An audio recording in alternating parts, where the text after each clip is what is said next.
पदाम्बुजरेणव स्वयानां तान् निजाचार्यान् प्रणमामि मुहुर्मुहुः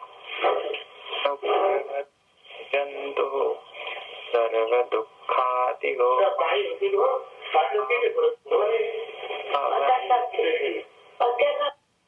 लभनन्दनम् अज्ञानतिमिरान्धस्य ज्ञानाञ्जनशलाकया चक्षुरुन्मीलितं येन तस्मै श्रीगुरवे नमः।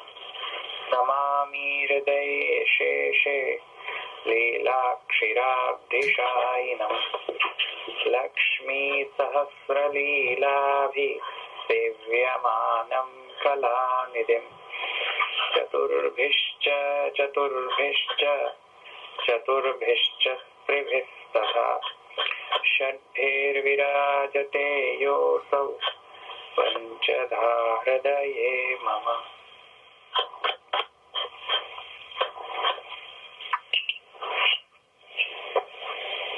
चलो આપણે ક્યાં આવ્યા હતા? અથવા સર્વ પદાર્થાનામ અનેકા પ્રતિપત્તિ ત્યાં આવ્યા છે.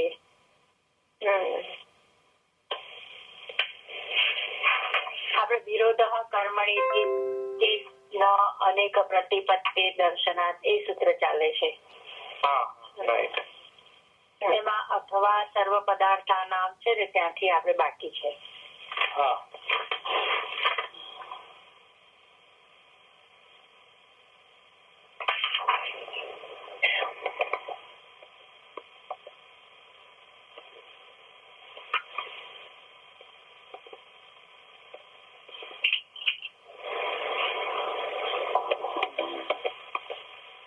એટલે થોડું બાકી રહી ગયું છે આપણે, રાઈટ? હા, એ છેલ્લો પેરેગ્રાફ છે ને ભાષ્યમાં એ બાકી છે આપણો સંસ્કૃત અથવા થી જે શરૂ થાય છે ને બીજી ઉપર પ્રતિપત્તિ આપે છે ને તે.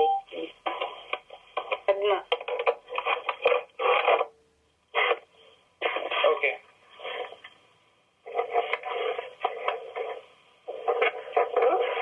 અથવા સર્વ પદાર્થાનામ અનેકા પ્રતિપત્તે બહુધોપયોગો વેદે દૃશ્યતે ત્યાંથી છે ને? હા, બસ ત્યાંથી બાકી છે, રાઈટ. તો આપણે જોયું કે ગુણવાદ, ઉતાર્થવાદ અને બીજો કયો જોયો આપણે? અનુવાદ. તો ગુણવાદ, અનુવાદ અને ભૂતાર્થવાદ એવા સ્ટેટમેન્ટ, સ્તુત્યાત્મક સ્ટેટમેન્ટ મળે છે વેદની અંદર. સર્વથા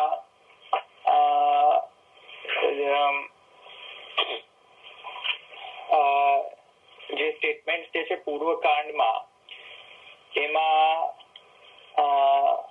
હંમેશા કોઈક પ્રકારની વિધિ અને કોઈક પ્રકારનો નિષેધ એટલો જ નથી, સ્તુત્યાત્મક સ્ટેટમેન્ટ પણ વેદમાં આવે છે. એટલે કે ઇન પ્રેઝ ઓફ.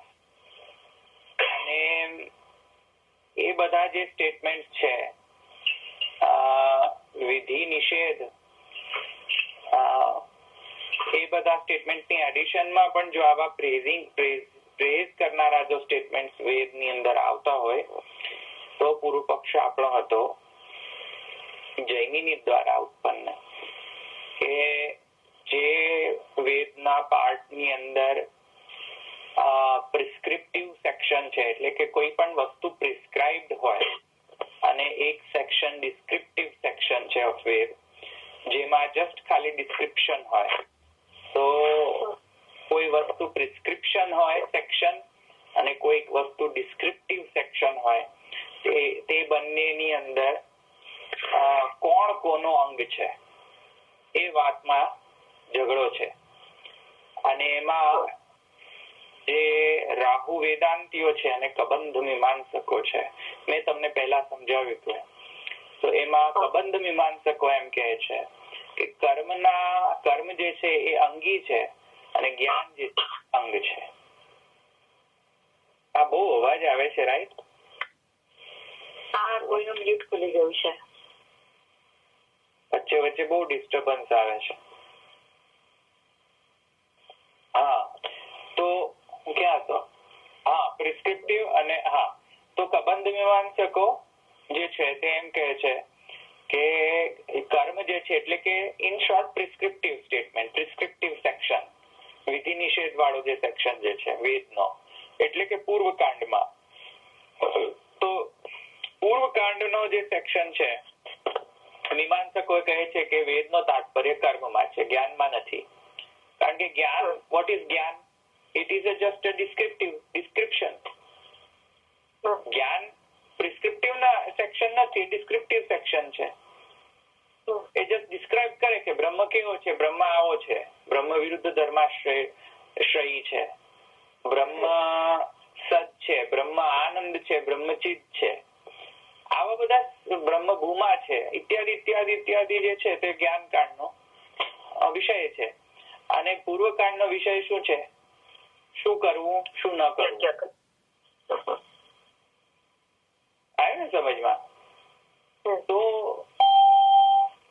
શું કરવું, શું ન કરવું એનું ડિસિઝન જે છે એ પણ વેદ આપે છે, અને વસ્તુ તત્વ શું છે એનું પણ ડિસ્ક્રિપ્ટિવ સેક્શન ની અંદર વેદ જ્ઞાનકાંડ ની અંદર આપે છે. એમાં મીમાંસકોનો સ્ટેન્ડ એવો છે કે આખરે તો કરવાનું જ છે ને, કરીને જ તો ફલ પ્રાપ્તિ થશે, જ્ઞાનથી કોઈ પ્રાપ્ત થતું નથી ફલ.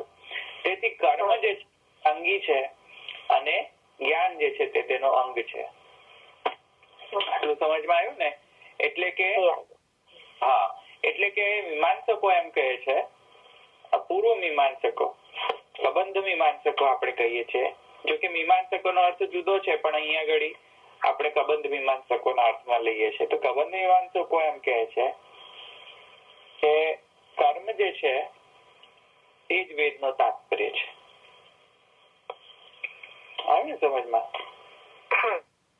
એટલે બાપના શ્રાદ્ધ કરવામાં જ બધું બધાનો ઉપયોગ છે. સમગ્ર જ્ઞાન કાંડ નો ઉપયોગ શા માટે છે? બાપના શ્રાદ્ધ કરવા માટે. સમજમાં આવ્યું? એ જે પેલા મહાપ્રભુજી કહે છે કવ્ય જે છે તેને અર્પણ કરવાનું એમાં તાત્પર્ય છે. આવી સમજમાં? તો મીમાંસકો નો સ્ટેન્ડ જો આવો હોય તો મીમાંસકો કહે છે કે તેથી કરીને અને જ્ઞાનકાંડ, હા ચલો આપણે જ્ઞાનકાંડ પણ જોઈ લઈએ. તો ત્યાં પ્રિસ્ક્રિપ્ટિવ સેક્શન જે છે, જ્ઞાની એમ કહે છે કે જે પ્રિસ્ક્રિપ્ટિવ સેક્શન છે એ બધું તો ડ્યુઆલિટી બેઝડ છે. તો જે ડ્યુઆલિટી બેઝડ હોય એ વસ્તુનો માં તાત્પર્ય શું હોય વેદનો? કારણ કે વેદ તો અલૌકિક છે.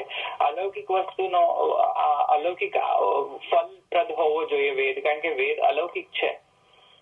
તો વેદ શા માટે કોઈક લૌકિક ફલ આપવામાં તેનો તાત્પર્ય હોય? અને કર્મથી તો લૌકિક ફલ મળે છે, સ્વર્ગલોક અથવા તો સ્વર્ગની પ્રાપ્તિ થાય છે કર્મથી. તો કર્મથી સ્વર્ગ આદિ લોકની પ્રાપ્તિ અને વેદથી જ્ઞાનથી બ્રહ્મની પ્રાપ્તિ. તો કોણ મોટું? જ્ઞાનકાંડ મોટો. તેથી રાહુ વેદાંત કહે છે કર્મની કઈ આવશ્યકતા નથી, કારણ કે કર્મની અંદર તો દ્વૈત ભાવ, દ્વૈત આપત્તિ આવે, દ્વૈતાપત્તિ આવે છે, અને જ્ઞાનમાં અદ્વૈત આવે છે. અને કેમ કે અદ્વૈત જે છે તાત્પર્ય છે, તેથી કરીને કેમ કે કોઈ પણ જ્ઞાનમાં અદ્વૈત તાત્પર્ય હોય છે. ઇન કોઈ પણ જ્ઞાન લો ને તો knowledge comes with non duality, અને કમ્સ વિથ ને એટલે કે નોલેજ નો તાત્પર્ય જ હોય છે નોન ડ્યુઆલિટી ની અંદર. નોલેજ ક્યારે મળ્યું કહેવાય? કે જ્યારે ઘણી બધી વસ્તુઓમાં કોઈ કોમન વસ્તુ જોઈ શકતા હોય તો આપણે કહીએ કે હા કંઈક સમજ્યા. તો હું તમને એમ કહું કે આ ટીવી છે, આ સોફા છે, આ ઘર છે, તેમાં તમને શું નોલેજ મળ્યું? નોલેજ તો કશું થોડી ઉત્પન્ન થયું. આ તો જસ્ટ ખાલી તમે જોયું, જ્ઞાન શું ઉત્પન્ન થયું? જ્ઞાન તો કઈ ઉત્પન્ન ન થયું. એમાં લોજિકલ કન્ક્લુઝન શું આવ્યું? આ ઘોડો છે, આ ટીવી છે, આ ચેર છે, આ સોફા છે, એમાં લોજિકલ કન્ક્લુઝન શું આવ્યું? લોજિકલ કન્ક્લુઝન ક્યારે આવે? જ્યારે કે આપણે કોઈ સોફાના કેરેક્ટરિસ્ટિક્સ જે છે, ફીચર્સ જે છે એ આપણે સમજીએ કે સોફો કેવો હોય, કાઉચ કેવો હોય. કાઉચ બેસવા માટે હોય, કોઈ બેઠક હોય, એમાં બે બેઠક હોય તો એને લવ સીટ કહેવાય. 3 બેઠક હોય તો એને કાઉચ કહેવાય. સમજમાં આવ્યું ને? ફીચર્સ આપણે ગ્રહણ કરીએ અને પછી એ ફીચર્સને આપણે નોન ડ્યુઆલિટી થી કોઈ કાઉચ જોઈએ, સફેદ રંગનો કાઉચ, કાળા રંગનો કાઉચ જોયો હોય ને સફેદ રંગનો કાઉચ કોઈ દિવસ જોયો જ ન હોય તો પણ આપણે એને આઈડેન્ટિફાઈ કરી શકીએ છીએ કે આ કાઉચ જ છે. ઘોઘાની જેમ આપણે એમ નથી પછી કહેતા કે કાઉચ તો હંમેશા કાળા રંગનો જ હોવો જોઈએ. તો નોન ડ્યુઆલિટી આવે ને, અદ્વૈત આવે ને જ્ઞાનની અંદર. અદ્વૈત જ્યાં સુધી ના આવે ત્યાં સુધી જ્ઞાન સિદ્ધ થતો નથી. કોઈ પ્રકારનો અદ્વૈત આવવો જોઈએ જ્ઞાનમાં. જ્યારે કર્મની અંદર એવો અદ્વૈત નેસેસરી નથી. કર્મમાં તો શું છે કે આ કરવાનું કહ્યું છે કરી દો, વાત પતી ગઈ. એમાં કોઈ અદ્વૈતની આવશ્યકતા નથી. તો સમજમાં આવે છે ને? તો આ બંને જે છે અહીંયા જુદા પડે છે. તેથી કરીને અહીંયા બધો લફડો ચાલી રહ્યો છે. તો કહે છે કે જૈમિની કહે છે કે નહીં, વેદના 2 કાંડમાં પૂર્વકાંડ જે છે એ તાત્પર્ય છે, ઉત્તરકાંડ જે છે એ તાત્પર્ય નથી. કેમ કે ઉપસંહાર અને શું છે તો ઉપક્રમ અને ઉપસંહાર એમાં વેદાંતિઓ જે છે તે ઉપસંહાર વિજયવાદી છે અને પૂર્વ મીમાંસકો જે છે એ ઉપક્રમ વિજયવાદી છે. આવ્યું સમજમાં? જ્યાંથી ચાલુ થાય છે એ લોકો કહે છે કે એ તો તમારે ગ્રહણ કરવું જ પડશે, એનો કોઈ ચારો જ નથી તમને. કારણ કે ચાલુ જ તમે અહીંયાથી ત્યાંથી કરવાનું તો તમને એ તો ગ્રહણ કરવું જ પડશે ને. અને પેલા વેદાંતિ એમ કહે છે કે ભાઈ ચાલુ જ સાચું હોય ને ઉપસંહાર જ ના સાચું હોય તો ઉપસંહાર લખવાની આવશ્યકતા જ શું? બરાબર. એ બધો લફડો છે. તો તેથી જો અહીંયા એટલે જ જૈમિનીનો પણ આ જ પ્રોબ્લેમ છે. તો કહે છે કે દેવતાઓનો કોઈ અધિકાર નથી. કેમ કે પ્રોબ્લેમ મનુષ્યને છે. કેમ કે મનુષ્યને કર્મ કરવાની આવશ્યકતા, દેવતાઓને કર્મ કરીને આવશ્યકતા શું? તો દેવતાઓને કર્મ કરીને આવશ્યકતા શું? કેમ કે દેવતાઓને કર્મ કરીને મળવાનું શું? ચલો એ મને કહો. દેવલોક. એ તો દેવલોકમાં જ છે બધા. એ તો પોતે જ દેવલોકમાં છે. અચ્છા, મનુષ્ય કરે તો કઈક દેવલોક પ્રાપ્ત થાય, પણ એ તો પોતે જ દેવલોકમાં છે. તો દેવલોક વાળા દેવતા કર્મ કરીને દેવલોકને પામે. તો બધો ઝાડા થઈ જાય એવી વાત થઈ ગઈ ને. કન્સિડર કરે કે દેવોનો અધિકાર છે. શા માટે કન્સિડર કરે? એ તો ન જ કરે ને, કન્સિડર જ ના કરે. અચ્છા, જો એમ કહો કે જ્ઞાન મોટો કર્મથી તો એને પરવડે નહીં. પૂર્વ મીમાંસકોને, જૈમિનીને તો પરવડે નહીં ને કે જ્ઞાન મોટો. આવ્યું સમજમાં? જ મોટો છે અને જ્ઞાન કર્મનો સહયોગી છે. અલ્ટિમેટલી તો કર્મ જ કરવાનો છે એવું એમ જૈમિની કહે છે. તો શા માટે કન્સિડર કરે કે દેવોનો અધિકાર છે? એ તો કરવાનો જ નથી. તો એ બધી આ લફડા છે બાજી. એટલે પૂર્વ મીમાંસકો એક્સેપ્ટ નથી કરતા કે દેવોનો અધિકાર કર્મમાં હોઈ શકે. સમજમાં આવ્યું આટલું? તો આગળ જો વિરોધ કર્મણી ઇતિ ચેન્ન અનેક પ્રકાર અનેક પ્રતિપત્તિર દર્શનાર્થ, એની અંદર આગળ જુઓ કે અનેક પ્રકારના અથવા સર્વ પદાર્થાનામ અનેકા પ્રતિપત્તિર બહુધો ઉપયોગો વેદે દર્શ્યતે. વેદની અંદર જે છે સર્વ પદાર્થની અનેક પ્રતિપત્તિઓ દેખાય છે, અનેક પ્રકારનો ઉપયોગ દેખાય છે. અને પછી શાનો ઉપયોગ? એ તો મેં તમને કહ્યું ને, શાનો ઉપયોગ? દેવો દ્વારા થતા કર્મ અને કર્મના જે અંગો છે તેનો ઉપયોગ. વેદમાં એવા એક્ઝામ્પલ્સ દૃષ્ટાંત મળે છે. હવે કહે છે યથા ચતુર્થાધિકરણાદિ પરિધિ પ્રહરણાદિ તુષોપવાપાદિ તદ વિદ્યમાને ક્રિયતે ન વિદ્યમાને. તો કર્મનો એ બ્રાહ્મણની અંદર એકચ્યુઅલ કર્મ કેવી રીતે કરવો અને એ કર્મમાં કયા મંત્રો યુઝ કરવા, કયા યજ્ઞને કઈ રીતે કરવો, એ બધા એનો આખો જે પ્રોસિજર છે, પ્રોસિજરલ એસ્પેક્ટ જે છે યજ્ઞની, એ બ્રાહ્મણની અંદર મળે. કયો બ્રાહ્મણ? તૈતરીય બ્રાહ્મણ નો એક્ઝામ્પલ આપ્યો છે લાગે છે, જોઈ લો. હા, એટલે શ્રૌત સૂત્ર છે. હા, તૈતરીય બ્રાહ્મણ નો છે. દર્શપૂર્ણ માસ જે છે એમાં શું કરવું.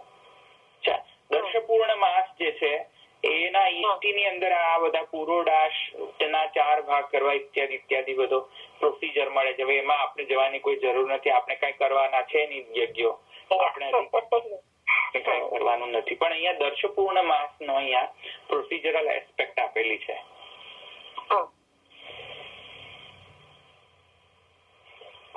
એ પ્રોસિજરલ એસ્પેક્ટ આપીને શું સિદ્ધ કરવા માંગી રહ્યા છે એ સમજો. એ સિદ્ધ એમ કરવા માંગી રહ્યા છે કે ઋગ સંહિતા, ઋગ્વેદની અંદર આ બધા દેવોએ આવા કર્મો કર્યા છે એવું એનો દૃષ્ટાંત એક્ઝામ્પલ મળે છે. તો હવે શું કરશો એનું? એવા એક્ઝામ્પલ નું શું કરશો?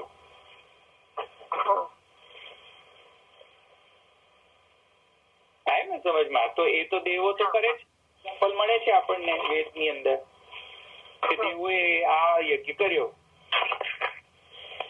ઋગ સંહિતાની અંદર છે, ભાગવત ની અંદર પણ જો એમને દૃષ્ટાંત આપેલો છે મહાપ્રભુજીએ, તો ભાગવત નો દૃષ્ટાંત છે, ઋગ સંહિતા નો છે દૃષ્ટાંત.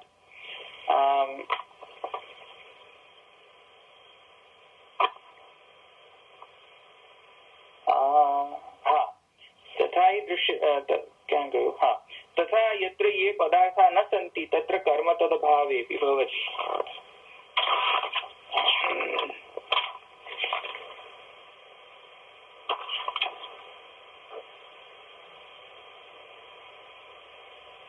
અને પછી કહે છે કે તથા દૃશ્યતે પર્વતે સોમવાહકાનામ અભાવવત.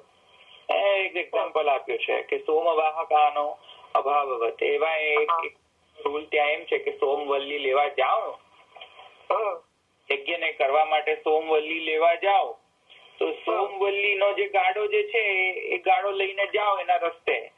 ગાડો અવેલેબલ ના હોય શું કરવાનું? ગાડાને જવાનો માર્ગ જ ના હોય સોમવલ્લી લઈ જવામાં, તો પછી ગાડાના અભાવની અંદર પણ છતાં પણ થઈ શકે એને. તેવી રીતે આ દેવતાઓને કઈ જરૂર નથી કે એક્ઝેક્ટ ને એક્ઝેક્ટ બધું જ સામગ્રી જે છે યજ્ઞની મળી રહે, જરૂરી નથી ના. એના અભાવની અંદર પણ થઈ શકે છે યજ્ઞ, એમ કહે છે. સમજમાં આવે ને? સોમવલ્લી સોમ યજ્ઞની અંદર વલ્લી જોઈએ. સોમ અફઘાનિસ્તાન ની અંદર મળતા હતા, અત્યારે તો એ મળતા જ નથી, બધું જતું રહ્યું. હવે અફઘાનિસ્તાન જાય, સોમવલ્લી લાવે. સોમવલ્લી લાવવામાં પાછી એની પ્રોસિજર છે. ગાડામાં લઈને એનો રસ્તા ને ગાડાની અંદર જાઓ.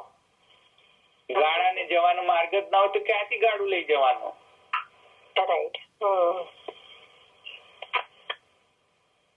તો પણ કરીએ છે કે નહીં? કરીએ છીએ. પણ એ તો કહે છે કે તો થાય છે યોગ્ય. તો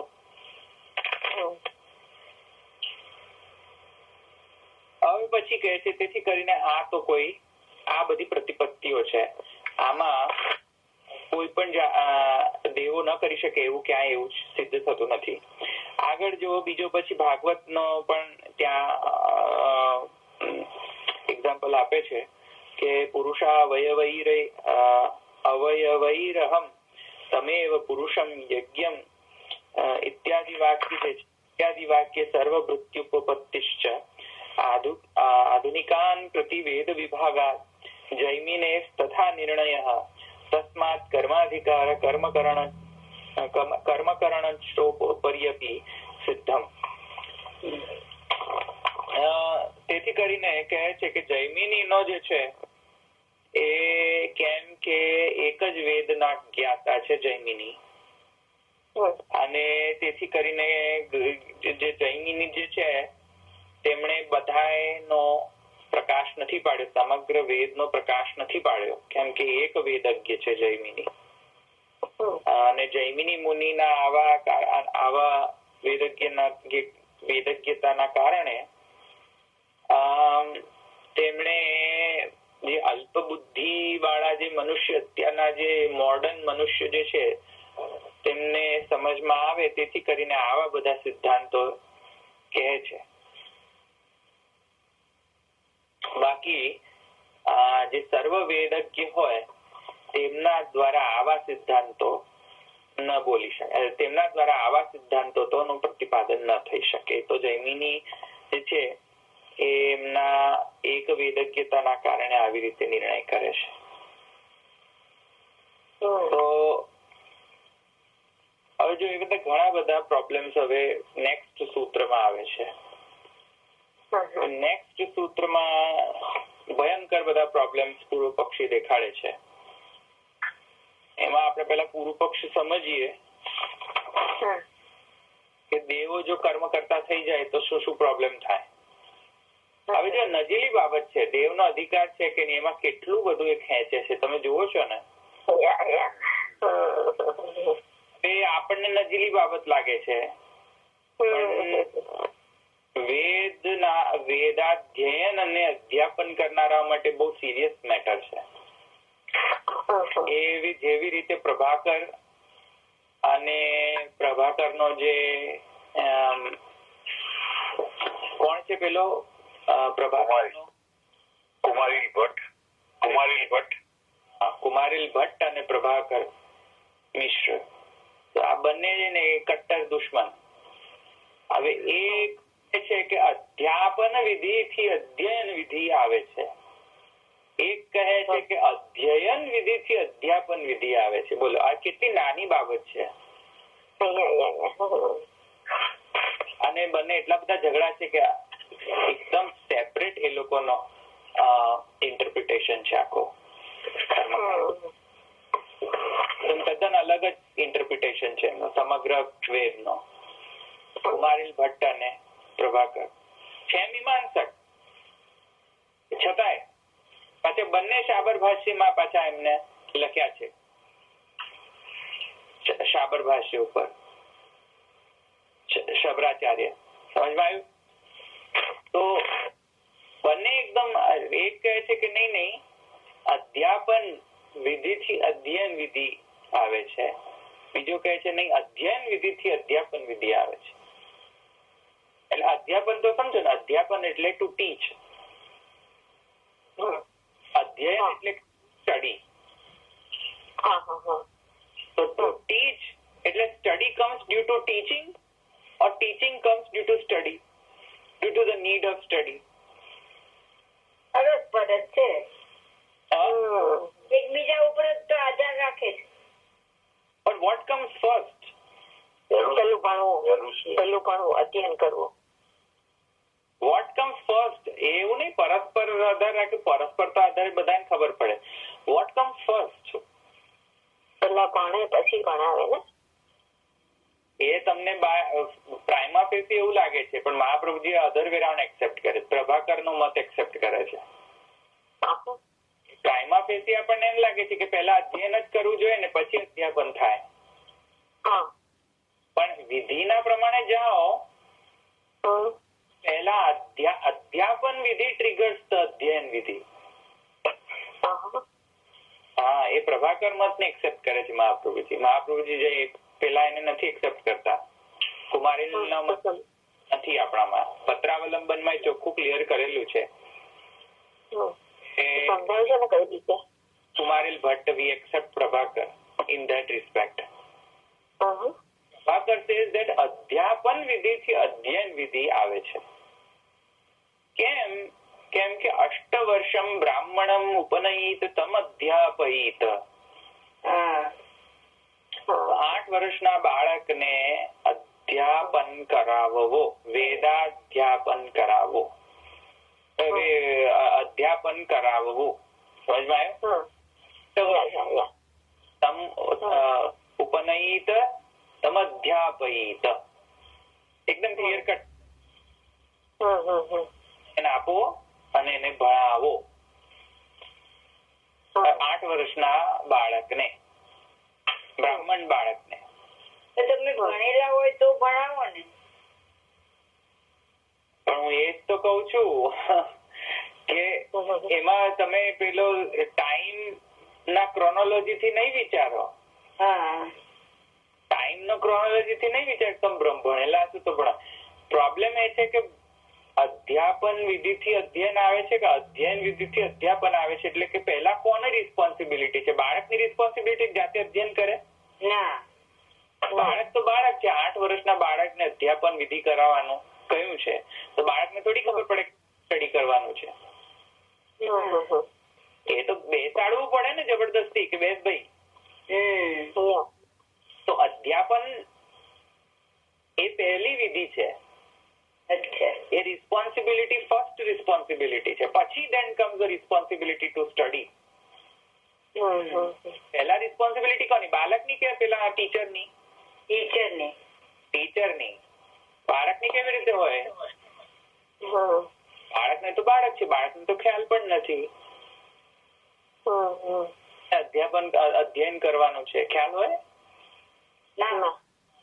બાળકને કોઈ ખ્યાલ ના હોય કે એને સ્ટડી કરવાનું છે કે નથી કરવાનું. આપણે જે ઇન્ડિયાની સ્ટાઇલ જે છે ને એ અહીંની સ્ટાઇલ તો ખબર નહીં બહુ ખરાબ છે. અહીંની સ્ટાઇલમાં તો બાળકથી અહીંની સ્ટાઇલમાં કુમારીલ ભટ્ટ છે અને ઇન્ડિયાની સ્ટાઇલ જે છે ને એ પ્રભાકરનો મત છે. એકદમ પેલા જે એની કઈ સ્કૂલ છે પેલી એક સિરીઝ ઓફ સ્કૂલ આવે છે મોન્ટેસરી સ્કૂલ. આ કોન્સેપ્ટ એવું છે કે બાળકને જે ભણવું હોય તે ભણાવે કોન્સેપ્ટ છે.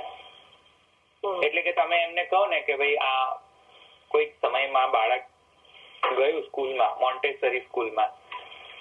હવે એ બાળકની ઈચ્છા થઈ કે આજે મને બોલ રમવો છે, ફૂટબોલ રમવો છે. ચાલો આપણે ફૂટબોલ રમીએ. ફૂટબોલ રમાડતા રમાડતા શીખવાડી દે ફૂટબોલના કોન્સેપ્ટ, ડાયાગ્રામ્સ, શેપ્સ, એ બધું રમાડતા રમાડતા શીખવાડી દે. એને ખબર પણ ના પડે કે શીખી ગયો. મેથોડોલોજી છે સ્કૂલની. અને વર્સિસ પેલું રેગ્યુલર કોન્વેન્શનલ સ્કૂલ એમાં શું હોય સિલેબસ કરિક્યુલમ એકદમ સેટ જ છે. તમારે ભણવું હોય કે ના ભણવું હોય આ જ ભણવાનું છે. તો અહીંની સ્ટાઇલમાં પેલું મોન્ટેસરી સ્ટાઇલને આપણે શું કહીએ કે કુમારીલ ભટ્ટ છે. અને આપણી ઇન્ડિયાની ખબર છે ને આટલા બધા પુસ્તકો આપી દે, 8-9 સબ્જેક્ટ આપી દે એક જ સ્ટેન્ડર્ડમાં. ધનાધન કરિક્યુલમ સેટ હોય કે આ દિવસે આ ભણવાનું, આ દિવસે આ, અને ભણો. ના ભણવું હોય તોય ભણો. ઇન્ટરેસ્ટ વગર ભણો. ઇન્ટરેસ્ટ હોય કે ના હોય ભણો. પ્રભાકરનો મત એવો છે. કેમ કે બીજી પ્રભાકરને શું છે કે પેલાને ભણવાનું શું છે એ જ બિચારાને ખબર નથી. પોતે જ એટલો મેચ્યોર નથી કે એને ખબર જ નથી કે મારે શું ભણવું જોઈએ. સમજમાં? પ્રભાકર એમ કહે છે કે ભણાવવાની વિધિથી ભણવાની વિધિ સિદ્ધ થાય છે. સમજમાં આવે છે આ ઇશ્યુ? અને મોન્ટેસરીની પેલી જે છે ને બધી એક કુમારીલ ભટ્ટને મને લાગે છે શીખ્યા હશે એ લોકો જોડેથી. ના ના બાળકને ફોર્સ કરાય ના કરાય. બાળકને જે શીખવું હોય તે અમે શીખવાડીએ. સમજમાં? તો ઇન્ડિયન સ્ટાઇલ પ્રભાકર છે ને અમેરિકન સ્ટાઇલ જે છે આપણા મને લાગે કુમારીલ ભટ્ટ છે. તો એમાં કેટલો બધો જો એટલે મહાપ્રભુજી એમ કે છે કે પ્રભાકર મત I accept Kumarila sorry I don't not accept Kumarila but Prabhakar. મહાપ્રભુજીનો કેમ કે મહાપ્રભુજીનો સ્ટેન્ડ એકદમ ક્લિયર છે કે વેદના અધ્યયન અધ્યાપનની વિધિ પેલા પર લાગુ થાય છે ટીચર પર. એટલે ટીચરની રિસ્પોન્સિબિલિટી એટલી બધી વધી જાય છે કે પેલા બાળકને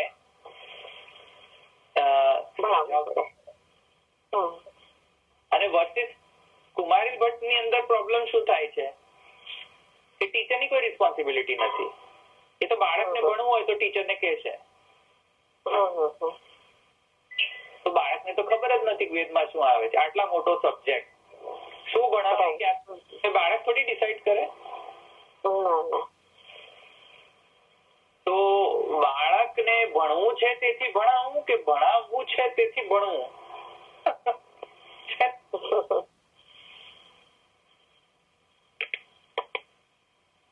તો મહાપ્રભુજી કહે છે નહીં, આપણે તો we'll go with Prabhakar.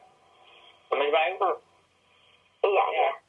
બ્રાહ્મણમ ઉપનયિતમ અધ્યાપયિત A first વિધિ છે. પછી સ્વાધ્યાયોધ્યેતવ્ય એ આવશે. કારણ કે જો એ અધ્યાપન કરાવ્યું હશે પેલા નાના બાળકને, પછી બાળક ધીરે ધીરે સમજતો થશે કે મારે આ વેદ જે છે એ અધ્યેતવ્ય છે. ધ્યેતવ્ય છે એ તો એને કેવી રીતે બિચારાને ખબર પડે? જયારે અધ્યાપન કરાવ્યું હોય તો સમજ પડે કે ધ્યેતવ્ય છે. ધ્યેતવ્ય છે એટલે કે વેદ કરવા લાયક છે. વેદ સારું છે, ભણવા લાયક છે. એક બિચારાને ખબર કેવી રીતે પડશે? જયારે અધ્યાપન કરાવશે ત્યારે ખબર પડશે ને. પછી એ કોન્સ્ટન્ટ પ્રોસેસ એની ચાલુ રહેશે સ્વાધ્યાય અધ્યેતવ્યની, કે અધ્યાપન પણ કરાવશે તો પણ સ્વાધ્યાય અધ્યેતવ્ય થશે, અને અધ્યયન પણ કરતો છે તો પણ એ કોન્સ્ટન્ટલી વેદનો સ્ટડી કરશે. વેદનો સ્ટડી સ્ટોપ ન થવો જોઈએ. જેવી રીતે આ ડોલરબેન ક્યાં ગયા? આ ડોલરબેન છે ને? છું. જય શ્રી કૃષ્ણ. ડોલરબેન ને અત્યારે પણ પ્રેક્ટિસ કરવી જ પડે ને. પ્રેક્ટિસ બંધ કરી દે તો મેડિસિન ની પ્રેક્ટિસ બંધ કરી દે, પેશન્ટ જ જોવાના બંધ કરી દે, કે 1 વર્ષ પછી હું પાછું ચાલુ કરીશ, તો ચાલે? દૂર ખવાઈ જાય મગજ ઉપર. તો એથી વેદમાં પણ એવું છે કે તમે જો કોન્સ્ટન્ટ કર્મ અને જ્ઞાન નો સર્કલ ન ચાલે તો તમારો વેદ જે છે એ સ્વાધ્યાયોધ્યેતવ્ય અધ્યેતવ્ય ન રહ્યો વેદ. એટલે તમે વેદ નો પછી બ્રાહ્મણત્વ જતું રહે તમારું. તમે જો કોન્સ્ટન્ટલી ના કરો, જે પેલો ડોલરબેન નું પેલું જતું રહે, લાયસન્સ જતું રહે, એવી રીતે બ્રાહ્મણ નો લાયસન્સ બ્રાહ્મણત્વ નો જતો રહે કે તમે અધ્યયન ને અધ્યાપન તો કરતા નહીં, તો ધૂળ તમે કરવાના હતા. બીજું બધું અધ્યયન ને અધ્યાપન તો ચાલવું જોઈએ. To teach and to study both have to go hand in hand. Even after you are qualified, તમે એકદમ વેદ ભણી ગયા, કમ્પ્લીટ થઈ ગયું, છતાં you have to continue doing teaching and studying at the same time. ભલે તમે બધું ભણી ગયા હો, છતાંય આવર્તન કરો, છતાંય મીમાંસા કરો, છતાંય તમે ભાષ્ય કરો, આવર્તન કર્યા જ કરો એના લાઈફ ટાઈમ સુધી. તમને કોઈ પણ જાતનો પેલો એ નથી, એક્ઝામ્પશન નથી કે તમને આટલું આવડી ગયું તો હવે બસ તમે છૂટા. No exemption. Continuously you have to do teaching, continuously you have to teach others, and continuously you have to also study. આ મહાપ્રભુજીનો સ્ટેન્ડ છે. સમજમાં આવી ગયું? એ સ્ટેન્ડ કુમારીલ ભટ્ટનો નથી, મહાપ્રભુજીનો સ્ટેન્ડ આ છે. Nothing doing. સ્વાધ્યાય અત્યારના કોણ સ્વાધ્યાય અધ્યેતવ્ય કરે છે વેદમાં? આ બ્રાહ્મણ આને કહેવાય કે જે કન્ટિન્યુઅસલી વેદનો અધ્યાપન કરાવે, એટલે કે અધ્યાપન કરે એટલે કે ભણાવે બીજાને, અને પોતે પણ ભણે અને ભણવું અને ભણાવવું. એ બંને બ્રાહ્મણનો કર્મ, એ કર્મોમાં એક કર્મ છે, નિત્ય કર્મમાં ભણવું અને ભણાવવું. હવે અત્યારે તો કોઈ ભણતું નથી, ભણાવતું નથી. તો જો નાની નાની બાબતમાં બધા પ્રોબ્લેમ્સ થાય. સમજમાં? હવે બીજી પ્રોબ્લેમ જુઓ કે દેવો જે છે કર્મ કરી શકે કે નહીં. એમાં બીજી પ્રોબ્લેમ જો ઉઠાવે છે, જો એકદમ નાની જ પ્રોબ્લેમ છે છતાં કેટલો મોટો એનો સ્વરૂપ છે જો થઈ જાય છે. જો દેવોને જો કર્મમાં અધિકાર હોય વેદ કર્મમાં, તો હવે જો નેક્સ્ટ થર્ડ સૂત્રમાં બીજો પ્રોબ્લેમ ઉત્પન્ન કરે છે પૂર્વ પક્ષી. શું પ્રોબ્લેમ ઉત્પન્ન થઈ શકે? એક છે આત્માશ્રય દોષ લખો અને બીજો છે અનવસ્થા દોષ લખો. Then I will explain you what is this two doshas. અને બીજો કયો આત્માશ્રય દોષ ને બીજો કયો કીધો? અનવસ્થા દોષ. અનવસ્થા દોષ. આત્માશ્રય દોષ અને અનવસ્થા દોષ.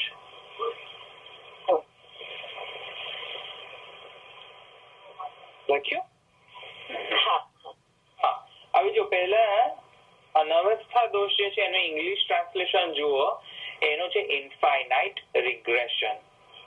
If I can translate it properly,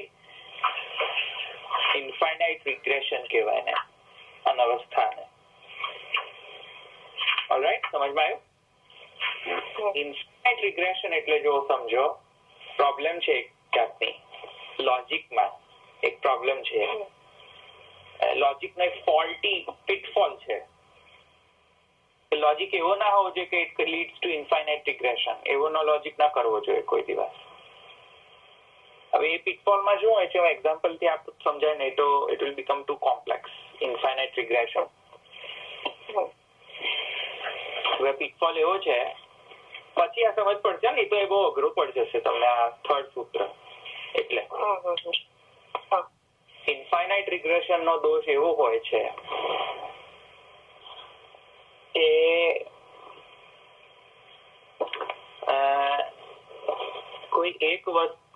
કોઈ બે વસ્તુને સિદ્ધ કરવા માટે ત્રીજી વસ્તુ જોઈએ, પછી જે ત્રીજી વસ્તુ છે એને સિદ્ધ કરવા માટે પાછી ચોથી વસ્તુને જોઈએ, ચોથી વસ્તુને સિદ્ધ કરવા માટે પાછી પાંચમી વસ્તુ જોઈએ.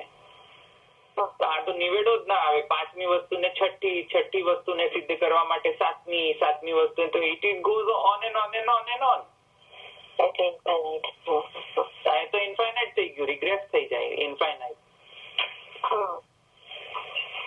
આવું લોજિક જયારે હોય ને કે લોજિક જે છે એમાં બે વસ્તુને પછી ત્રીજી વસ્તુ જોઈએ સિદ્ધ કરવા માટે, કે બે વસ્તુ ક્યારે સિદ્ધ ગણાય જ્યારે ત્રીજી વસ્તુ સિદ્ધ થાય, પ્રૂફ થાય. ત્રીજી વસ્તુ ક્યારે પ્રૂફ થાય? ચોથી વસ્તુ પ્રૂફ થાય ત્યારે. ચોથી વસ્તુ ક્યારે પ્રૂફ થાય? તો પાંચમી વસ્તુ પ્રૂફ થાય ત્યારે. અરે ભાઈ એન્ડ ક્યારે આનો? એન્ડ તો લાવો. જો એન્ડ ના નીકળતો હોય તો એને શું કહેવાય? Infinite regression. અનવસ્થા કહેવાય. ટકી જ ન શકે. It goes on on and on. ટકે નહીં તો એને અનવસ્થા દોષ કહેવાય. હજુ હું એક્ઝામ્પલ આપું તો સમજાય અનવસ્થાનો. તમે પહેલા સમજાયું તો અનવસ્થા દોષ નો એક્ઝામ્પલ આપીને કે ભાસ્કર મત જે છે, ભાસ્કર મત ની અંદર આ અનવસ્થા દોષ આવે છે લોજિકમાં. એમના મતમાં આ બધા દોષ આવે છે. આત્માશ્રય પણ આવે છે ને અનવસ્થા પણ આવે છે લખેલી એમના મતમાં, ભાસ્કરમાં. ભાસ્કરાચાર્યજી મૂળતઃ શું કહે છે? દ્વૈતાદ્વૈતવાદી છે, શુદ્ધાદ્વૈતી નથી ભાસ્કરાચાર્ય. વલ્લભાચાર્યજી નો મત છે અથવા તો શુદ્ધ બ્રહ્મવાદ, બરાબર છે? અથવા તો બ્રહ્મવાદ અથવા તો સાકાર બ્રહ્મવાદ અથવા તો શુદ્ધાદ્વૈત. અને ભાસ્કરનો મત, ભાસ્કરાચાર્યજીનો મત છે ઔપાધિક દ્વૈતાદ્વૈત અથવા તો દ્વૈતાદ્વૈત. આટલું સમજ્યા ને? હવે જો ઔપાધિક દ્વૈતાદ્વૈતમાં બેઝિક લોજિક શું આપે છે ભાસ્કરાચાર્ય? તો બ્રહ્મને કોઈક ઉપાધિ આવી, ઉપાધિના કારણે બ્રહ્મ જે છે સૃષ્ટિ ઉત્પન્ન કરી. અચ્છા, સૃષ્ટિ કઈ રીતે ઉત્પન્ન કરી એ બધા, સૃષ્ટિ કઈ રીતે, ઉપાદાન કારણ ઇત્યાદિ ઇત્યાદિ બધું જ મહાપ્રભુજી સાથે મેચ થાય છે. બધું જ એ ઉપાદાન કારણ છે, સ્વયં પોતાનામાં જ સૃષ્ટિ ઉત્પન્ન કરે છે, બધું જ એક્ઝેક્ટ મહાપ્રભુજી. પણ એક જ વાતમાં એ બંને ડિફરન્સ, એ બંનેમાં ડિફરન્સ છે એક જ વાતમાં. કઈ વાત? આ વાત પર કરે શા માટે ભાઈ સાહેબ? એને કરવાની જરૂર શું પડી? સૃષ્ટિ ઉત્પન્ન કરવાની જરૂર શું છે? સમજમાં આવ્યું? What is the reason of the whole universe? એને કરવાની જરૂર શું છે? તો મહાપ્રભુજીનો ક્લિયર કટ આન્સર છે ઐચ્છિક છે. દ્વૈત જે છે ઐચ્છિક દ્વૈત છે. ઈચ્છાથી, એમને ઈચ્છા થઈ તેથી કરી. સમજ્યા ને આટલું? ઈચ્છાની અંદર એ ઈચ્છા જે છે એ લીલાત્મક ઈચ્છા છે. લીલાત્મક ઐચ્છિક દ્વૈત છે એમનો, એવું મહાપ્રભુજી કહે છે. હવે ભાસ્કર એમ કહે છે નહીં, એ ઐચ્છિક નથી. એટલે ઈચ્છા સ્વતઃ ઈચ્છા કરીને ઉત્પન્ન નથી કરી જગત.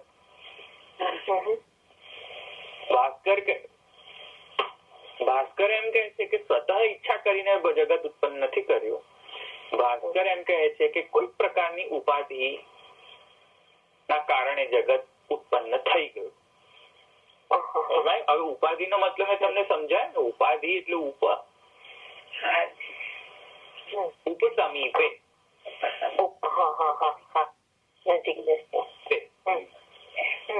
ઉપનો અર્થ થાય છે સમીપતા. તો કોઈક પ્રકારની કોઈક તત્વની સમીપતા હોવાના કારણે તે સૃષ્ટ્યાત્મક. એટલે જેવી રીતે મેં તમને પહેલા દાખલો આપ્યો હતો કે એ આઈસ જે છે એની ઉપર રેડ લાઈટ છોડો તો રેડ આઈસ દેખાય, ગ્રીન લાઈટ છોડો તો ગ્રીન આઈસ દેખાય. આઈસ શું થયો? ઉપાધિ થઈ. આઈસ જે છે એનો મૂળ સ્વરૂપ થયો, અને આઈસ જે થયો એ ઔપાધિક સ્વરૂપ થયો. સમજમાં આવ્યું? રીતે જે ગ્રીન આઈસ છે ઇક્વિવેલન્ટ ટુ જગત. આઈસ ઇઝ ઇક્વિવેલન્ટ ટુ, જે મૂળ આઈસ જે છે ઇઝ ઇક્વિવેલન્ટ ટુ બ્રહ્મન. સમજમાં આવે? અને પેલી જે લાઈટ છે ને એના પર ચૂપી મારી ગયા છે. લાઈટ શું છે? પ્રભુજી ત્યાં એમને ખેંચે છે કે લાઈટ શું છે એ ડિસાઈડ કરો. લાઈટ આવી ક્યાંથી પેલા એ મને કહો. બરાબર. બીજું છે જો એ લાઈટ બ્રહ્મની હોય, બ્રહ્મ જ પોતે લાઈટ બન્યો હોય, તો પછી આત્માશ્રય દોષ આવી ગયો કે પોતે લાઈટ બને છે અને પોતે જ પોતાનો ઉપાધિ બને છે અને પછી પોતે પ્રકટ કરે છે. આત્માશ્રય દોષ થઈ ગયો. અને જો બ્રહ્મ જે છે એ લાઈટ બ્રહ્મ નથી, બીજું કઈક છે, તો ચલો એ બીજા કોઈકને કોને ઉત્પન્ન કર્યું? બીજાની એ પાછી ઉપાધિ તો હશે ને, એ લાઈટ ની એ પાછી ઉપાધિ હશે ને. એ લાઈટ ની ઉપાધિ કોણ? અચ્છા, એ લાઈટ ની ઉપાધિ નો ઉપાધિ કોણ? અચ્છા, એ લાઈટ ની ઉપાધિ કોણ? ઇન્ફાઇનાઇટ રિગ્રેસ થશે. શોધવા જાઓ પછી લાઈટ ની ઉપાધિ શોધી કરે તો બલ્બ મળશે.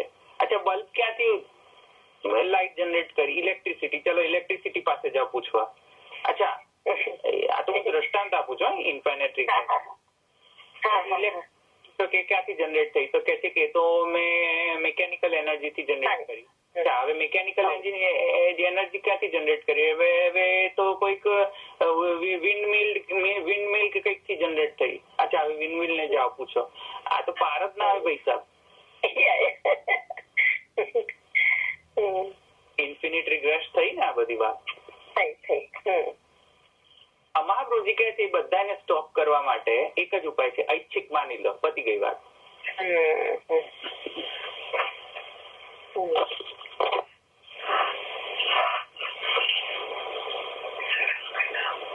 આત્મા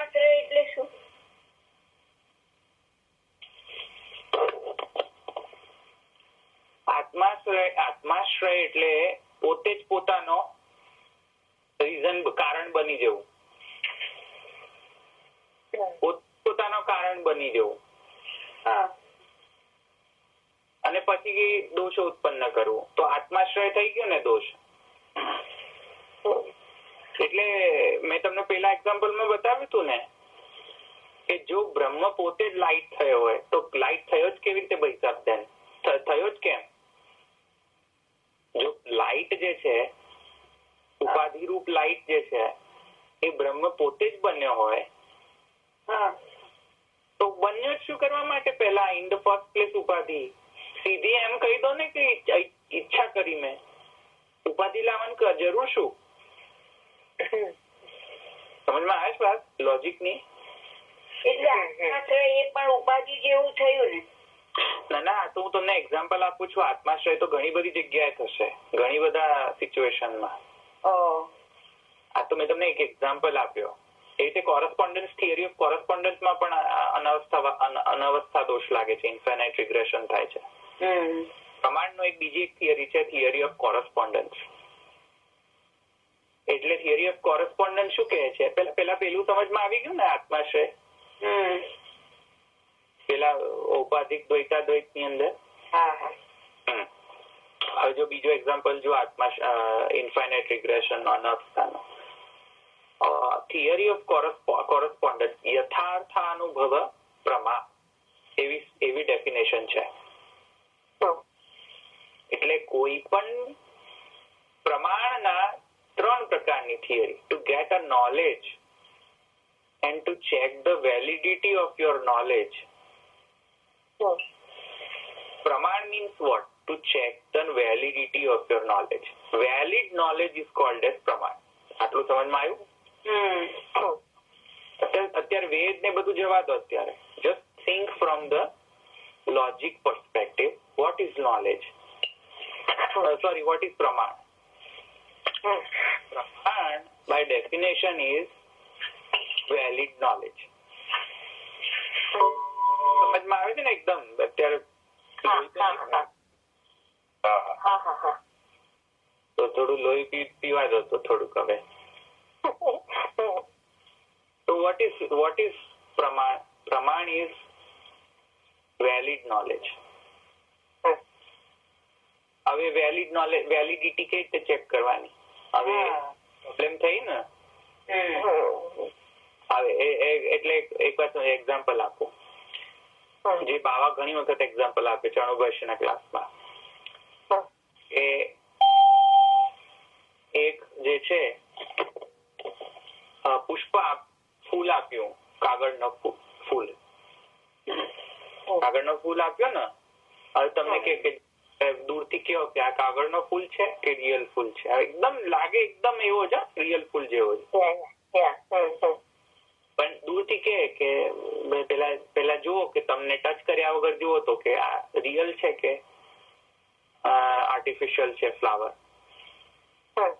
હવે જો તમે શું યુઝ કરશો નોલેજ કરવા માટે કે આ ફ્લાવર આર્ટિફિશિયલ છે કે natural flower? How will you decide કે તમને જે નોલેજ મળ્યું, કોઈ પણ નોલેજ, તમે કોઈ પણ કન્ક્લુઝન પર આવ્યા છે, ધારો કે તમે કન્ક્લુઝન પર એ આવ્યા કે આ નેચરલ ફ્લાવર છે. સપોઝ તમારા માઇન્ડના, બુદ્ધિના નિયમથી તમે કોઈ કન્ક્લુઝન પર આવી ગયા કે નહીં મને એમ લાગે છે કે આ નેચરલ ફ્લાવર છે. આવી સમજમાં?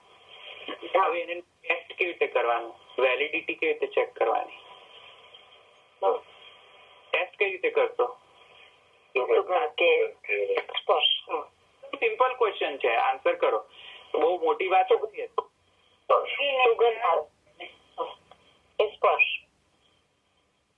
સ્મેલ કરશું ને? હા ચાલો સ્મેલ કરશો, ઠીક છે. પછી ટચ કરશું. ટચ કરશો, પછી સુગંધ. સુગંધ. અચ્છા, સુગંધ આવી ગઈ. તો સુગંધ, સ્મેલ, સુગંધ, પછી ટચિંગ સેન્સેશન એ બધું યુઝ કરશો. એનો રૂપ કેવો છે એ જોશો. હા, સુગંધ કેવી રીતે અનુભવી?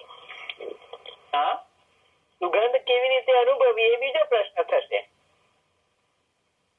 કઈ કારણ કે તમે પરફ્યુમે છાંટી શકો, પછી શું કરવાનું? સુગંધ પરસીવ કેવી રીતે થઈ? પરફ્યુમ કેવી રીતે થઈ? અચ્છા, હા, ચલો, એ બરાબર છે. પછી બરાબર, એ આગળ પ્રશ્ન આવે ને. એટલે હું ડોક્ટર છું એટલે હું એમ કે કોલ્ફેક્ટ્રિક is one that is is function. Function ના ચાલતો હોય તો મર્યા બાપડો બિચારો. અને પછી બ્રેઇન ના ચાલે તો પત્યું. બ્રેઇન કેમ ના ચાલ્યું? હાર્ટ ના ચાલ્યું તો સર્ક્યુલેશન ના થયું તો પત્યું. There is always a question after question. There is not a end to that why. હા, બટ નોર્મલ સર્કમસ્ટન્સમાં આપણે વાત કરીએ, નોર્મલ સર્કમસ્ટન્સ ની અંદર આપણે એ બધી એક્સેપ્શનલ કેસીસ પણ જવા દઈએ કે નહીં, એની બધી સેન્સરી ઓર્ગન્સ જે છે એ બધી બરાબર ચાલે છે. Consider that.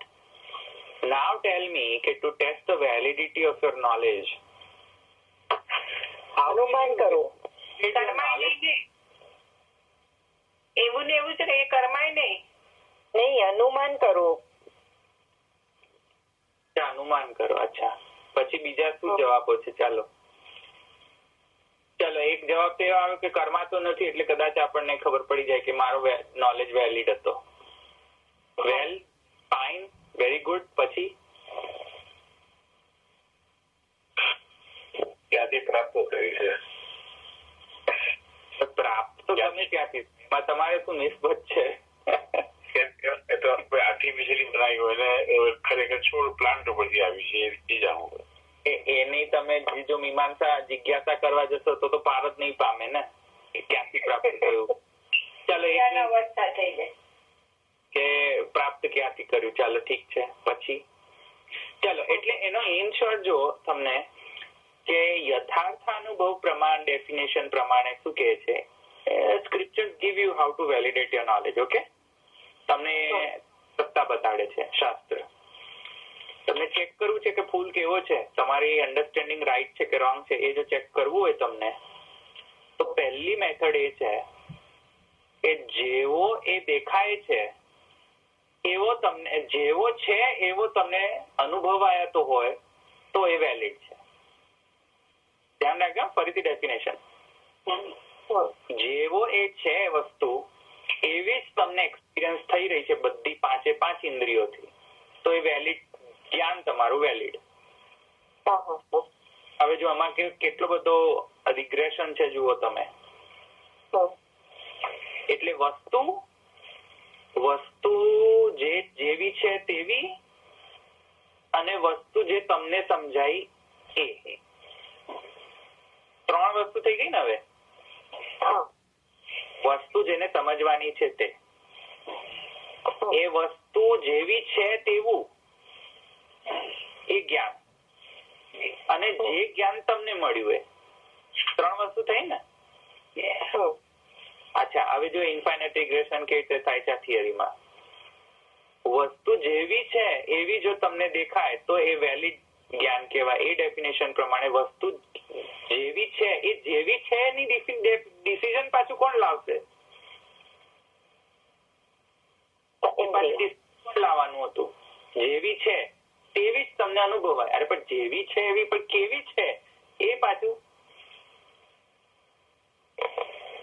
ડિસાઈડ કરવા માટે ફરી પાછી કોઈક યથાર્થ અનુભવ પ્રમાણે પાછો યુઝ કરવો પડે. બળી પાછી જેવી છે તેવી પુસ્તક છે અને પુસ્તક અનુભવાઈ રહ્યું છે, પણ પુસ્તક છે અને પુસ્તક અને પુસ્તકનું જ્ઞાન એ બંનેનો કોરસ્પોન્ડન્સમાં પણ પાછી ઇન્ફાઇનાઇટ રિગ્રેશન થશે. કારણ કે પુસ્તક છે અને પુસ્તકનું જ્ઞાન શું છે? હવે ચલો એની મીમાંસા કરો. એવા તમે જે અંદર ઘૂસતા જ જશો ઇન્ફાઇનાઇટ રિગ્રેશન થઈ જશે. એનામાં તમને બહાર નહીં આવી શકો. કેમ કે એવી છે એવો જ એ આન્સર તમને ઇઝીલી મળશે જ નહીં. કારણ કે what do you mean by the object as is? What do you mean by that statement? Correspondence theory શું કહે છે કે what you experience absolutely correspond to what it is. This is the definition. What do you mean by object as it is? You have to still again define that. Again again you go on defining what the object is. Again you fall into the trap. Again you have to define the child argument. Again the child has to justify another child argument. And it goes and goes on and on and on and on. It will never end. That is called infinite regression. એ પ્રમાણ વ્યવસ્થા પછી બધા સ્કોલર્સે decide કર્યું કે ના આ તો infinite regression આવે છે ભાઈ સાહેબ. એટલે પછી શું કહ્યું એ લોકોએ કે આ ઇન્ફાઇનાઇટ રિગ્રેશન ને તોડવા માટે એમણે ઉપાય કર્યો કે યા તો કોઈક એવી સેલ્ફ ટેસ્ટિમની આપતી હોય જેમાં આપણે બધા જ લોકો રિલાય કરી શકતા હોય એવી ટેસ્ટિમની આપતી હોય કે આ પુસ્તક છે. કોઈ કેમ એક વાત સમજો, મહાપ્રભુજી પ્રકટ થઈને એમ કહે કે ગૃહ સેવા સાચી, તો પછી આપણે પછી બધા ગ્રંથો ફેંદીએ?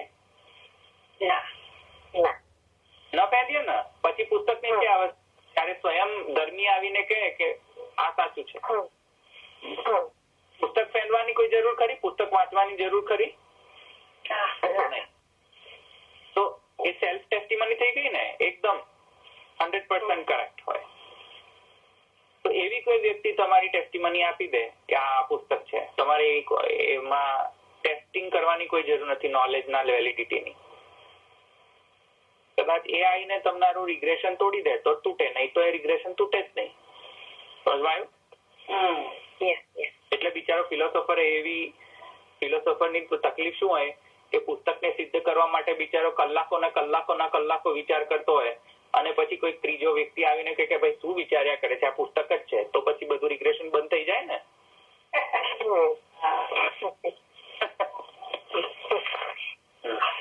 તો આ બધી ફિલોસોફીની આ બધી બહુ પ્રોબ્લેમ છે એકચ્યુઅલી. હવે તો વિચાર કરતો જ રહે, નહીં તો કરતો જ રહે કે મેં પુસ્તક દેખાય તો રહી છે પણ એને સિદ્ધ કઈ રીતે કરવું કે આ વેલિડ નોલેજ. બિચારો વિચારતો રહે કે આ પુસ્તક જ છે એવી વેલિડિટી કઈ રીતે સિદ્ધ કરું. ત્રીજો માણસ આવીને એમ કે ભાઈ મને પુસ્તક જ દેખાઈ રહ્યું છે, તો પેલાને હાથ પડે કે હા તો કદાચ હશે પુસ્તક. સમજમાં આવ્યું? ફિલોસોફર્સે બીજો એક ઉપાય આપ્યો કે આ ઇન્ફાઇનાઇટ રિગ્રેશન ને તોડવા માટે theory of coherence theory propose કરી. Theory of coherence. Theory of coherence ની અંદર શું એમણે પ્રપોઝ કર્યો કે વારું આ બધા ઇન્ફાઇનાઇટ રિગ્રેશનમાં જવાની કોઈ જરૂર નથી, કોરસ્પોન્ડન્સની થિયરીમાં જવાની નથી જરૂર. તમને દેખાઈ રહ્યું છે, તમને અનુભૂત થઈ રહ્યું છે, બરાબર? રિયલફુલ લાગી રહ્યું છે? અચ્છા, લાગી રહ્યું છે ને? તો એક કરો, તમારા જે ઓબ્ઝર્વેશન છે એનાથી કોઈ વસ્તુ અગેન્સ્ટ જઈ રહી છે, અપોઝ કરી રહી છે કોઈ વસ્તુ? તમારા સેન્સેશન, તમારા જોવામાં સેન્સરી ઓર્ગન્સમાં, કોઈ પણ સેન્સરી ઓર્ગન્સમાં અપોઝ કોઈ કરી રહ્યું છે?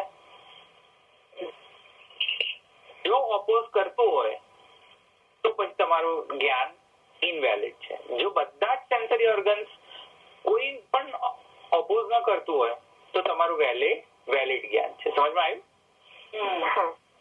સમજમાં આવ્યું આટલું? એટલે હું તમને દ્રષ્ટાંતથી આપું. તમને એવું લાગે છે કે આ ફૂલ રિયલ છે, પણ તમારું જયારે તમે ટચ કર્યું એ તો તમારી જે ટચિંગ સેન્સેશન જે છે એને ના પાડી દીધી કે ના ગરબડ છે. બીજી ચારે ચાર સેન્સરી ઓર્ગન્સ જે છે બધી જ હા કહે છે કે ના દેખામાં તો સુભાનઅલ્લાહ એકદમ રિયલ લાગે છે, પણ એકદમ મસ્ત સ્મેલ આવે છે, રોઝની સ્મેલ આવે છે. પણ એક જ સેન્સરી ઓર્ગન્સ તમે જયારે ટચ કરીને start contradicting your no, something is wrong, I don't feel that way. So that is called as theory of coherence. When is contradicting your experience, then your experience or your knowledge is absolutely invalid. સમજમાં આવ્યું?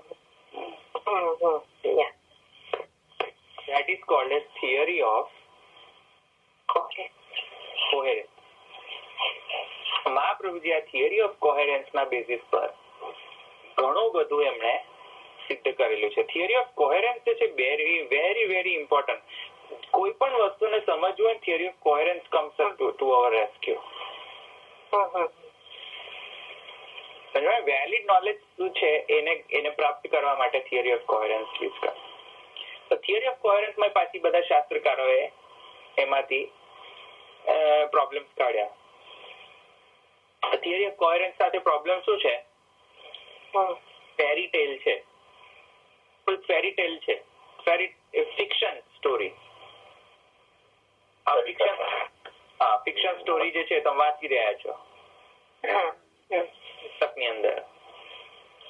Fiction વાંચો સુપરમેને આમ કર્યું, સુપરમેને તેમ કર્યું ને, પણ તમને કોઈ પણ જાતનો એવો એવિડન્સ નથી મળતો કે એને નહીં કર્યું હોય.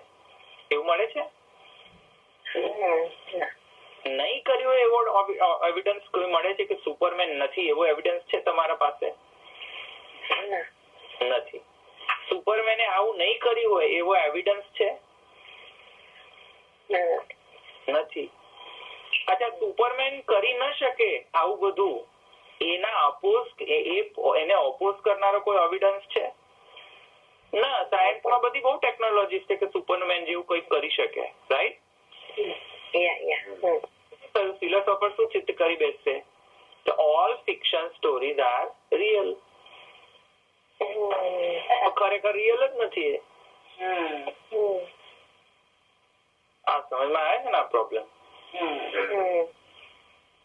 કોન્ટ્રાડિક્શન ન થવું જોઈએ એ એનો પ્રાઇમા ફેસી રૂલ છે. કોન્ટ્રાડિક્શન તો ફિક્શનમાં નથી થતું, તો એને તો સાચું માની લઉં, વેલિડ નોલેજ માની લઉં. આવે ને સમજમાં? એ પ્રોબ્લેમ થાય છે. એટલે પછી બીજી થિયરી આવી, થિયરી ઓફ પ્રેગ્મેટિક થિયરી, પ્રેગ્મેટિઝમ. પ્રેગ્મેટિક થિયરી શું કહે છે કે આ બધું જવા દો, તમે જે નોલેજ થી કોઈક એક્શન લઈ રહ્યા છો એ એક્શન નું રિઝલ્ટ તમારા નોલેજ ના હિસાબથી આવતું હોય તો સાચું તમારું નોલેજ, અને એ એક્શન ના કારણે જો બીજું કંઈક બધું જ કંઈક થઈ ગયું તો તમારો નોલેજ વેલિડ નહીં. એટલે ગરમ પાણીની તમારું નોલેજ એવું છે કે આ પાણી ઠંડો છે, પણ પછી તમે અંદર હાથ બોળીને જોયું તો પાણી ગરમ લાગ્યું. તો એક્શનમાં શું થયું કે તમારો હાથ ચંપાઈ ગયો, હાથ બળી ગયો ને, હાથ બળી ગયો, તેથી તમારો વેલિડ નોલેજ નથી. તો તમારા નોલેજ ના બેઝિસ પર તમે કોઈ કર્મ કરો અને એ કર્મ જો તમારા નોલેજ થી કોરસ્પોન્ડિંગ ના આવતું હોય તો તમારું વેલિડ નોલેજ નથી. So take some action based on your knowledge and try and test it out. If it is as per your knowledge, so it is valid knowledge. If it is not as per your knowledge, it is invalid knowledge. સમજાયું? એ theory પ્રેગ્મેટિક theory છે. આ ત્રણેય પ્રમાણના પ્રકારની અંદર આ infinite regression નો problem ત્યાં પણ આવે છે. સમજમાં આવ્યું? ત્રણેયમાં નહીં, એટલે પેલામાં જ ખાલી ફર્સ્ટમાં. એવી રીતે ઇન્ફાઇનાઇટ રિગ્રેશન આવે છે અહીંયા દેવમાં. દેવ જો કર્મ કરતો થાય તો એ કહે છે અનવસ્થા દોષ. હવે પછી નેક્સ્ટ ટાઈમ હું તમને સમજાવીશું વિતારે, પણ અનવસ્થા દોષ કઈ રીતે આવે જુઓ. દેવ છે એ યજ્ઞનો કર્તા પણ છે. Yes, right. દેવ જે છે એ સાધ્ય પણ છે. એટલે કોઈક વસ્તુ સાધન છે, કોઈક વસ્તુ સાધ્ય છે. એટલે કોઈક વસ્તુ ઇન્સ્ટ્રુમેન્ટ છે અને કોઈક વસ્તુ એ ઇન્સ્ટ્રુમેન્ટ થી પામવાનું કોઈક વસ્તુ છે. એવી રીતે પુસ્તક છે એ આપણો સાધન છે, આપણો સાધ્ય છે. સમજમાં આવ્યું? એવી જ રીતે કર્મ જે છે એ સાધન છે અને દેવ જે છે એ સાધ્ય છે. સમજમાં આવ્યું? આ તો સમજમાં આવ્યું ને કર્મમાં. હવે જો દેવ કર્તાના સાઈડમાં આવી જાય તો પ્રોબ્લેમ શું આવે કે દેવ કર્તા પણ છે, દેવ સાધ્ય પણ છે. તો જે કર્તા છે, જે સાધ્ય દેવ માટે યજ્ઞ કરી રહ્યો છે, એ સાધ્ય દેવ પણ પાછો એ દેવથી જુદો હોવો જોઈએ. હવે એ પાછો જે સાધ્ય દેવ છે એ પાછો જો કોઈ યજ્ઞ કરતા બનતો હોય તો એના પાછો ત્રીજો સાધ્ય દેવ બનવો જોઈએ. કોઈ બનતો તૃતીય સાધ્ય દેવ હોવો જોઈએ. અચ્છા, એ તૃતીય સાધ્ય દેવ નો પણ જે તો કરતા બનાવીએ તો કોઈ દેવ સાધ્ય દેવ બનતો હોવો જોઈએ.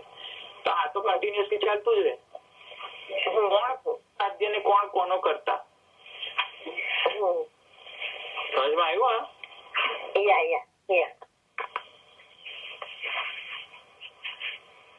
ના, સમજમાં આવ્યું? હા, ઇન્ફાઇનાઇટ થઈ જાય. એટલે પેલો દેવ કરતા પણ છે, દેવ સાધ્ય પણ છે. તો જેમ કે હું દેવ હોઉં અને પછી હું જેમ કહું કે હવે મને શું સાધ્ય છે, મને શું મારો કયો દેવ સાધ્ય છે, હવે એ દેવને હું યજ્ઞ કરું, એ દેવને અર્પું બધો. હવે એ બિચારો દેવ પણ કરતા બન્યો હોય તો હવે એ દેવનો કોઈ ત્રીજો જ વ્યક્તિ, કોઈ ત્રીજો જ દેવ સાધ્ય હોવો જોઈએ ને. એ તો ચાલતો જ રહે.